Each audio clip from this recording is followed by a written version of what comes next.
जय श्री राधे कृष्ण। आप सभी का हमारे YouTube चैनल पे बहुत बहुत स्वागत है। आइए सुनते हैं गुरुवार व्रत की कथा। जो भी भक्त सच्ची श्रद्धा के साथ, नियम और निष्ठा के साथ गुरुवार का व्रत करते हैं, इस दिन भगवान बृहस्पति देव का पूजन करते हैं, तो भगवान बृहस्पति देव जी की कृपा से व्यक्ति को सभी प्रकार के सांसारिक सुखों की प्राप्ति होती है। गुरुवार के दिन भगवान बृहस्पति देव को प्रसन्न करने के लिए इस दिन केले के वृक्ष का पूजन किया जाता है। केले के वृक्ष में भगवान बृहस्पति देव का वास माना गया है और जहाँ पर भी केले का वृक्ष ना हो, वहाँ पर भगवान बृहस्पति देव का फोटो या प्रतिमा रख करके गुरुवार के दिन भगवान बृहस्पति देव का पूरे विधि विधान के साथ पूजन करना चाहिए। इससे पुण्य फलों की प्राप्ति होती है।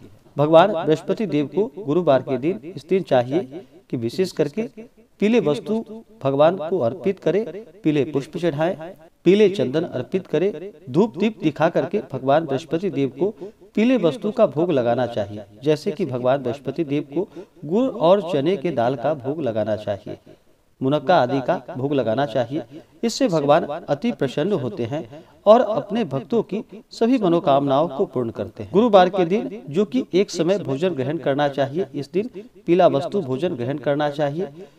गुरुवार के व्रत में जो कि नमक युक्त भोजन बिल्कुल भी नहीं होना चाहिए, इस बात का ध्यान रखें। गुरुवार के दिन शुद्ध और सात्विकता का पालन करते हुए इस दिन व्रत को रखना चाहिए। तामसिक वस्तुओं का प्रयोग नहीं करना चाहिए।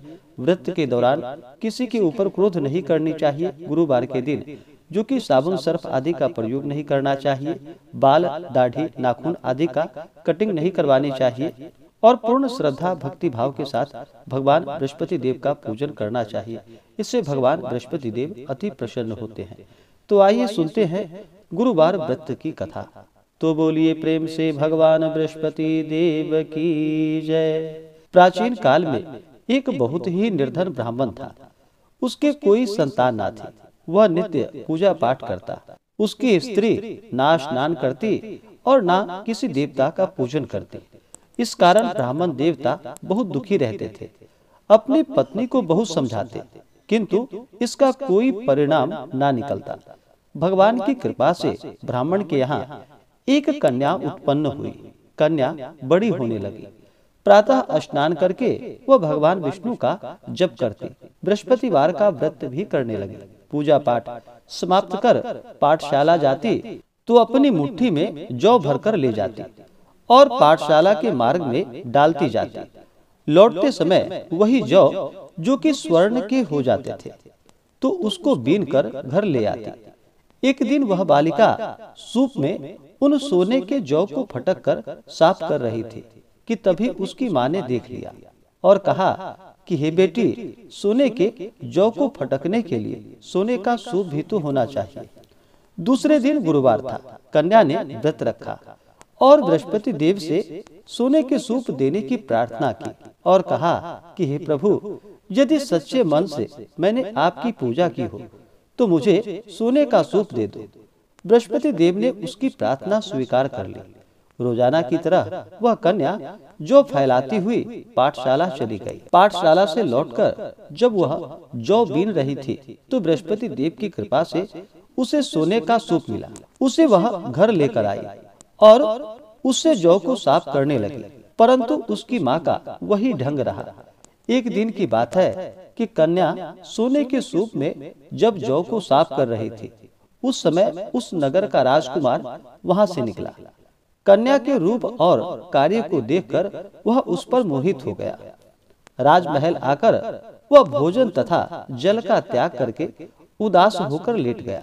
राजा को जब राजकुमार द्वारा अन्न जल त्यागने का समाचार प्राप्त हुआ तो अपने मंत्रियों के साथ वह अपने पुत्र के पास गया और पूछा कि हे बेटा, तुम्हें किस बात का कष्ट है? किसी ने तुम्हारा अपमान तो नहीं किया अथवा कोई और कारण है? मुझे बतलाओ, मैं वही कार्य करूंगा जिससे कि तुम्हें प्रसन्नता की प्राप्ति हो।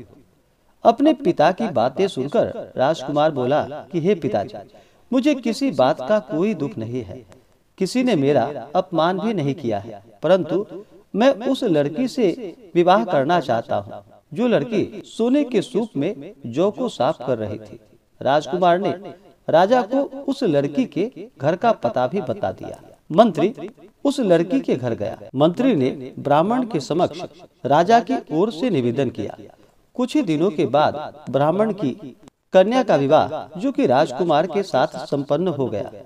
कन्या के घर से जाते ही ब्राह्मण के घर में पहले की भांति गरीबी का निवास हो गया।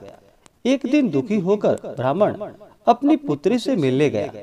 बेटी ने पिता की अवस्था को देखा और अपनी माँ का हाल पूछा तो ब्राह्मण ने सभी हाल कह सुनाया। कन्या ने बहुत सा धन देकर अपने पिता को वहां से विदा कर दिया। लेकिन कुछ दिनों के बाद फिर वही हाल हो गया। ब्राह्मण फिर अपनी कन्या के यहाँ गया और सभी हाल कहा तो पुत्री बोली कि हे पिताजी, आप माता जी को यहाँ लेकर आओ, मैं उन्हें यह विधि बता दूंगी जिससे कि गरीबी दूर हो जाए। ब्राह्मण देवता अपनी स्त्री को साथ लेकर अपनी पुत्री के पास राजमहल पहुँचे तो पुत्री अपनी माँ को समझाने लगी कि हे माँ, तुम प्रातः काल स्नान करके विष्णु भगवान का पूजा करो और बृहस्पतिवार का व्रत करो तो तुम्हारी सब दरिद्रता दूर हो जाएगी। परंतु उसकी माँ ने उसकी एक भी बात ना मानी। वह प्रातः काल उठकर अपनी पुत्री के बच्चों का जूठन को खा लेती थी। एक दिन उसकी पुत्री को बहुत गुस्सा आया। उसने अपनी माँ को एक कोठरी में बंद कर दिया और प्रातः काल उसे स्नान आदि करा करके पूजा पाठ करवाया तो उसकी माँ की बुद्धि ठीक हो गई। इसके बाद वह नियम पूर्वक प्रत्येक दिन पूजा पाठ करने लगी और प्रत्येक बृहस्पतिवार को व्रत भी करने लगी। इस व्रत के प्रभाव से उसे सभी प्रकार के सुख और समृद्धि की प्राप्ति हुई और मृत्यु के बाद वह स्वर्ग को गई। वह ब्राह्मण भी सुखपूर्वक इस लोक का सुख भोग कर स्वर्ग को प्राप्त हुआ। बृहस्पति देव सभी कामनाएं पूर्ण करते हैं जो सद्भावना पूर्वक बृहस्पतिवार का व्रत करते हैं, कथा पढ़ते हैं एवं सुनते हैं या दूसरों को सुनाते हैं। भगवान बृहस्पति देव उनकी सभी मनोकामनाएं पूर्ण कर देते हैं और उनकी सदैव रक्षा करते हैं।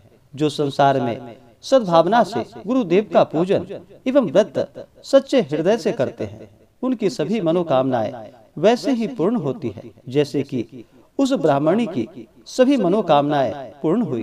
बृहस्पति देव की कथा का गुणगान किया तो उसकी सभी इच्छाएं बृहस्पति देव जी ने पूर्ण कर दी।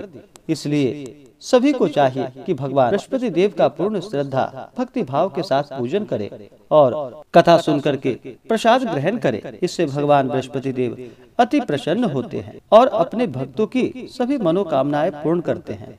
तो बोलिए प्रेम से भगवान बृहस्पति देव की जय। इसी प्रकार से जो भी भक्त सच्ची श्रद्धा के साथ नियम और निष्ठा के साथ गुरुवार का व्रत करते हैं, गुरुवार के दिन भगवान बृहस्पति देव का पूजन करते हैं, केले के वृक्ष का पूजन करते हैं, इससे भगवान बृहस्पति देव अति प्रसन्न होते हैं और अपने भक्तों की सभी मनोकामनाएं पूर्ण करते हैं। तो आशा करता हूँ यह जानकारी आपको अच्छा लगा हो।